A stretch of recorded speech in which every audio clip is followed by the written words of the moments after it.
Welcome to Tea Time with Kale, where my cat won't leave me alone long enough to film a video. Thanks. Thanks a lot. Yeah. Welcome to Tea Time with Kale, where I don't have tea again. I actually have LaCroix, limoncello. What the fuck is up? Oh my god. I have no idea why my camera puts a aura over me. Maybe my aura is just that strong, but I highly doubt it. My favorite LaCroix, this stuff is crack. Say crack again. Crack. Today I'm going to be giving you some inside details as to why I am changing my publishing strategy. Now, as some of you might know, I embarked on the traditional publishing route. I was desperately trying to get representation from a literary agent. I just kept getting rejection after rejection after rejection. And a lot of these rejections were pretty positive. I mean, they were very much like, Kale, you're a great writer. You can tell a great story. But we see some issues that would take a little bit to work through, and we don't want to work with you because we want something ready to go. So as I started to read deeper into these rejections, I started to get a feel that something in my story wasn't quite resonating. Quinn from Quill and Bones Editing really showed me that there were some structural issues still, and some more so in the sense of character-driven issues, which, you know, takes a little bit of time to fix. I, in January, made a decision to stop pitching to literary agents because I had a lot of work to do and I couldn't just turn that around overnight. So knowing that I was going to stop pitching and start editing and that it would take a little bit of time, I started to think, well, by the time March rolls around, some of my literary agents that I was going to pitch to actually closed their submissions in March. So then I started researching a different route, which was, why don't you just pitch to small publishers? And I came to find out that a lot of small publishers actually do very similar things to what independently published authors do. They work with companies such as the, KDP and Ingram Spark and some of those other ones that I have direct access to. And I can have full say of creativity if I just do this independently. So I decided ultimately that I was going to independently publish again.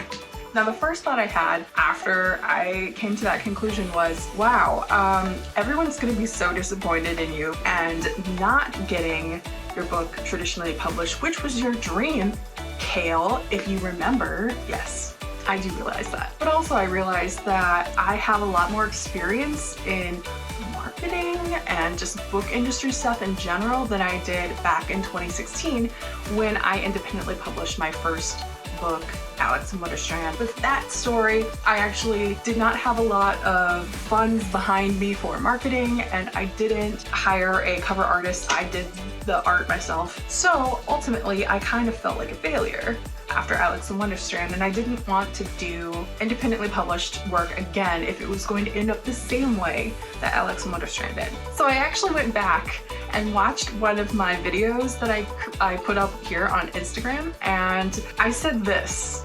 On the writing front, I have decided that I'm going to be taking down the Magi Menagerie from Wattpad, and I'm going to be submitting to traditional publishers. Now, why am I doing that? Because I realized that it's very hard and I'm just trying to do all these things, and I kind of need people to work for me. And that's when I knew that I wasn't necessarily looking at traditional publishing. I really needed a publishing route where I can make the decisions, but yet have people help me. So that's what I'm doing. I am investing a little bit of money behind this project, but I'm feeling more confident about this than I ever have before in any sort of publishing realm. I'm so confident that I announced the release date of the Magi Menagerie for September 7th, 2021. It's coming, baby. But what am I doing differently? Number one, I'm using a different printer and distributor. With Alex and Wonderstrand, I actually use KDP exclusively. I only published through Amazon. Big mistake. I'll tell you why soon. Now, there's nothing wrong with distributing on Amazon. As a matter of fact, you need Amazon in this day and age. The biggest mistake that authors will make as a first-time independently published author is they only do one platform. They should be doing multiple platforms. So I'm not only publishing on Amazon, but I'm working with Barnes & Noble Press, and I'm working with Ingram Spark. Barnes & Noble Press, basically, they're a really high quality, and you just have more opportunities with Barnes & Noble. So I'm actually having a Barnes & Noble exclusive edition, hardback and paperback. And then I'm also working with Ingram Spark, also hardback, paperback, but they have a greater distribution. So they use Ingram, which is one of the world's largest. Now before, I did do the expanded network for KDP. Here's where I fell short. I was using a free Amazon issued ISBN, which is great for Amazon. If small retailers wanted to carry that book, basically the ISBN that they provide does not allow for returns. So a lot of retailers will see that and just automatically deny your book and say, no, I'm not going to carry that. And so that's why they request that you actually get your ISBNs from Bowker?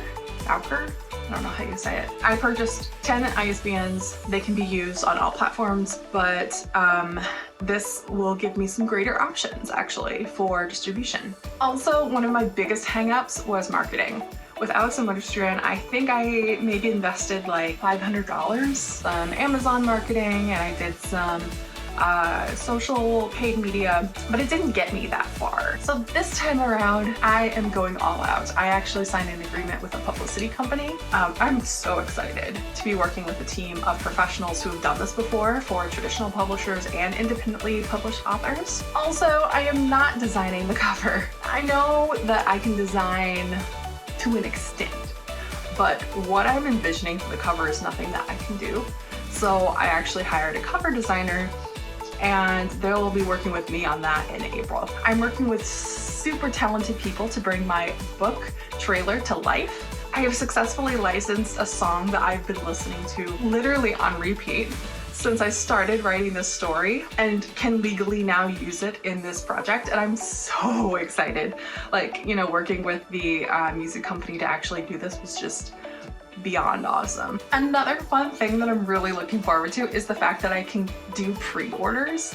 So I'm going to be opening pre-orders, I think in July. I have to double check on timelines, but anyone who pre-orders the book is gonna get this really cool Magi pin. So overall, I am super pumped to bring the Magi Menagerie to life. And I also hope that I can offer some valuable experience to you as an author who might be considering independent publishing. More exciting news is coming soon, but until then, you can keep up with me here on Instagram @Kale Lawrence, or you can also check in on what I'm reading on Goodreads. Until next time, I will see you right back here on IGTV for Tea Time with Kale.